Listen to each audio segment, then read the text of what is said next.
À votre avis, que devons-nous choisir entre les COI et les COD? Bonjour à tous, j'espère que vous allez bien, vous derrière vos écrans. Aujourd'hui, nous nous retrouvons pour une toute nouvelle vidéo de grammaire, car nous allons apprendre à différencier et à utiliser les COI et les COD.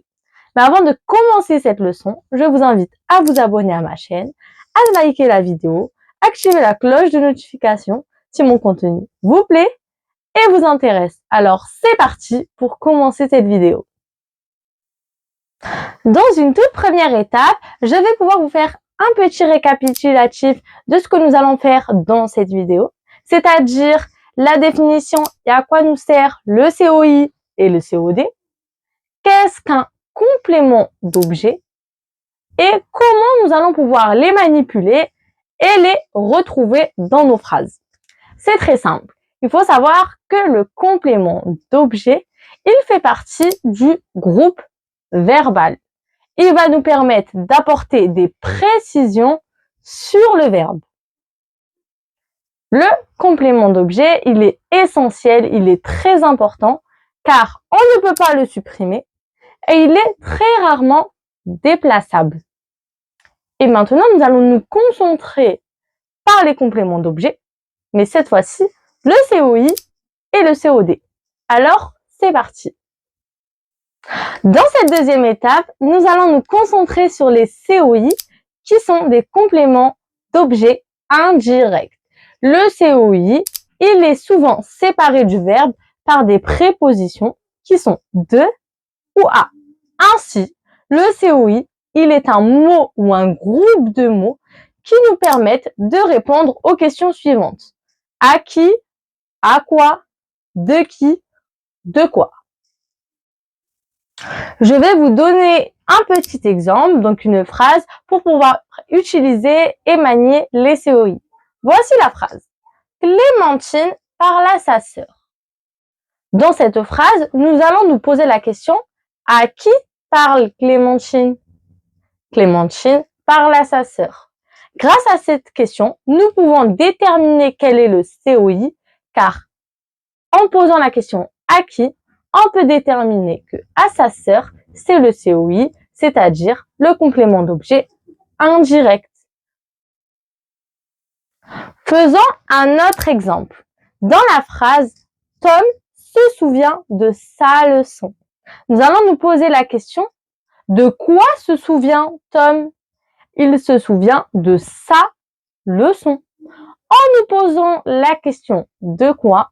on peut déterminer que de sa leçon est le COI, c'est-à-dire le complément d'objet indirect, car nous avons pu poser la bonne question. Travaillons la troisième étape de cette vidéo. Nous voulons maintenant savoir qu'est-ce que le COD, c'est-à-dire le complément d'objet direct.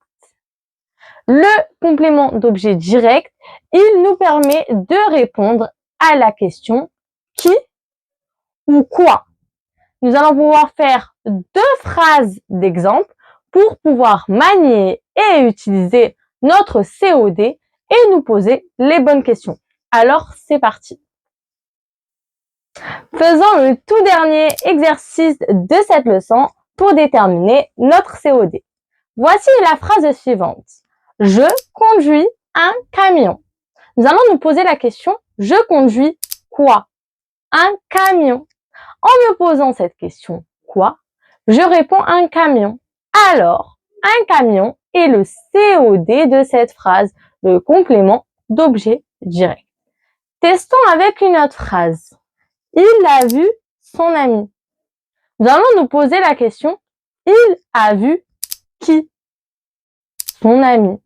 Alors, en posant cette question et en répondant son ami, on comprend que son ami est le COD, le complément d'objet direct de cette phrase. Voilà pour mes exemples. J'espère que vous avez compris la leçon à 100% et que vous êtes parfait pour travailler nos COI et nos COD. Je vais vous faire un petit résumé de cette leçon pour être sûr que vous avez tout compris. Donc, le complément d'objet on a pu dire qu'il faisait partie du groupe verbal, qu'il était essentiel car on ne peut pas le supprimer et rarement le déplacer, qu'il apporte des précisions, que le COI, il se sépare du verbe par les prépositions de ou à, qu'il répond aux questions à qui, à quoi, de qui et de quoi, et que le COD, lui, il répond aux questions quoi, qui. Tous les deux sont des compléments d'objet direct et l'autre indirect. Et voilà tout pour cette leçon. Alors, j'espère que vous avez tout compris et je vous dis à bientôt pour une prochaine vidéo. Bye!